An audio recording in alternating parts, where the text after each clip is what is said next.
Ito ang ayaw mangyari ng China ngayon. Ang biglang gawin ng Pilipinas ang kinatatakutan ng China ngayon.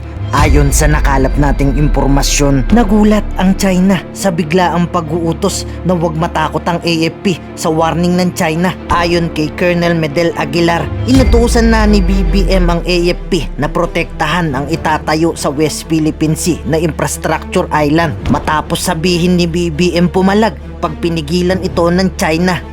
Just like what we are doing today, we are there to protect our sovereign rights and jurisdiction. And we will be there also to protect whoever is designated to implement the project. Of course, we see the challenge being posed by China in obstructing our missions, but we just have to deal with it. Let me just assure the Filipinos that the armed forces of the Philippines will do what is necessary, what is legal, to make sure that whatever project is given to us to implement will be implemented. Buwelta pa ng AFP, hindi umano Pilipinas ang nag-uudyok ng gera sa West Philippine Sea, kundi ang mga tumutulong na ibang bansa na gustong umupak sa China sa West Philippine Sea. Una, gusto ko pong liwanagin sa lahat na hindi po tayo nagsisimula ng gulo. Tayo po ay sumusunod sa international law. Ngayon po, sa pag-alyansa natin sa ibang bansa, ito po ay dahil na alam ng maraming bansa na tama ang ating pinaglalaban, at ito po ay para sa pagpapalakas ng isang international law na kung tawagin is United Nations Convention on the Law of the Sea, because this is the only way to peacefully resolve maritime disputes. Dagdag pa ni Senator Francis Tolentino, tama ang ginagawa ni BBM na lumayo tayo sa mga Chino at huwag dumepende sa Amerikano, kundi dapat nagpaparami ng kaalyado. So what should we do differently? I think we should be more aggressive in fostering alliances with other countries. We should really make it sure that China would feel that they are out of sync with what is expected by the international community. So I think but in terms of going toe-to-toe, that's right now we have the moral high ground. We are being perceived not just as being bullied, but we are being perceived as a state doing what is right. So we have to maintain that moral high ground. Okay, very interesting. The moral high ground. You talked about the deal with Japan. How will that benefit us when it comes to the West Philippine Sea? Can you be specific? Well, it's admittedly we don't have the necessary wherewithal. We don't have enough resources. We don't have the ships. We don't have the necessary sensors, sonar equipment. So the projected RAA with Japan would supply that gap. Not to mention the assistance that can be given to our fisherfolk and the joint patrols, which I previously heard. So all of this would be highlighted in an RAA with Japan, which is closer geographically than our other allies. I'm referring right now to the United States, Australia, to the UK. So Japan is closer, and Japan admittedly shares the same values with that of the Philippines in terms of observing rules-based international order. So I think that would really be a big plus in terms of shared interest in regional and global peace and stability in that region. Okay, and I think, Senator, it would also show that we are not just about the U.S. alone, that the Philippines is actually building, military strategic ties with other countries as well, like-minded countries, not only the U.S. Totally agree. Totally agree, ma'am.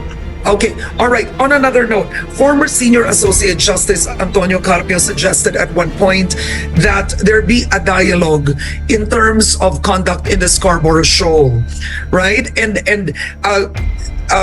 as Mr. Powell said, China has blockaded the Scarborough Shoal, where in UNCLOS, the decision is it's an open fishing ground.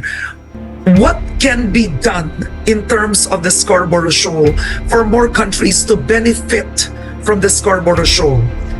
I think Japan. I'm still thinking about that RAA. Yeah. Japan being a big consumer of our fish products, especially tuna coming from the Jet and Sun area. can probably be involved if you really want to upgrade our trawlers, our fishing boats. So with this, there can be through the initiative of BFAR, there can be more research.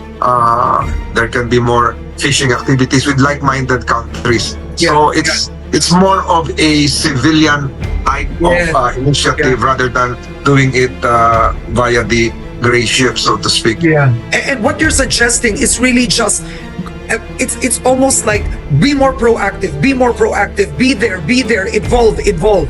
Parang patadalan kayo doon. Parang ganun yun eh. Nandun sila, ganun ano talaga, involve, let's be there, ganun. Right? Palakasin Mahaba talaga to.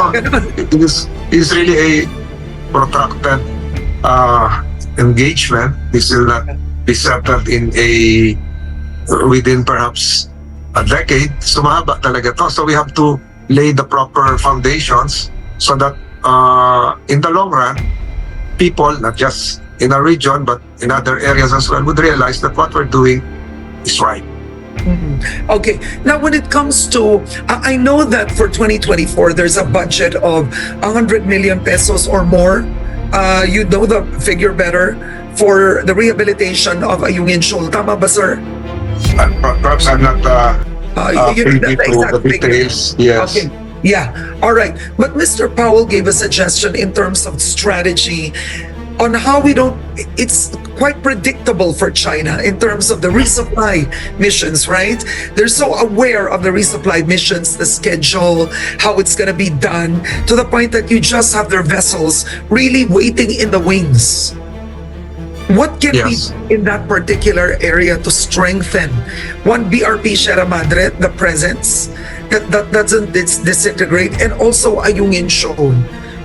Well, a lot of siguro I'll leave the details to our experts here and our forces. There can be a intermediate resupply staging area. If you look at the existing islands that we control, perhaps we can have a staging area in the Lawak Island area or Patag area, and from there deliver to the Ayungin Shoal for our troops. So there can be variations, but I leave that to our Coast Guard and to our naval forces. Hindi naman kailangan diretso agad eh. There can be a logistics hub na doon dadalhin. So are evolving and siguro there are more experts who can really discuss this. Okay, I'm curious though, did you actually see a plan to rehabilitate Ayungin Shoal, or your colleagues, our lawmakers, just thought, let's put 100 million there? But there wasn't really a pitch to rehabilitate it. Did you see a plan? Siguro let's leave that as an confidential. Okay. But what I'm looking at current, and this has not yet been brought to the fore, is that nobody has raised this before. There are now existing provisions of international law that would treat the utilization of a laser beam, for instance, as an act of war. As an act of war. Yeah. So we have been treated.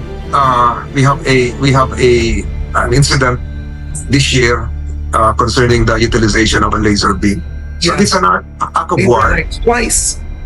If it's an act of war, questions can and would arise that would this trigger the Mutual Defense Treaty, the United States.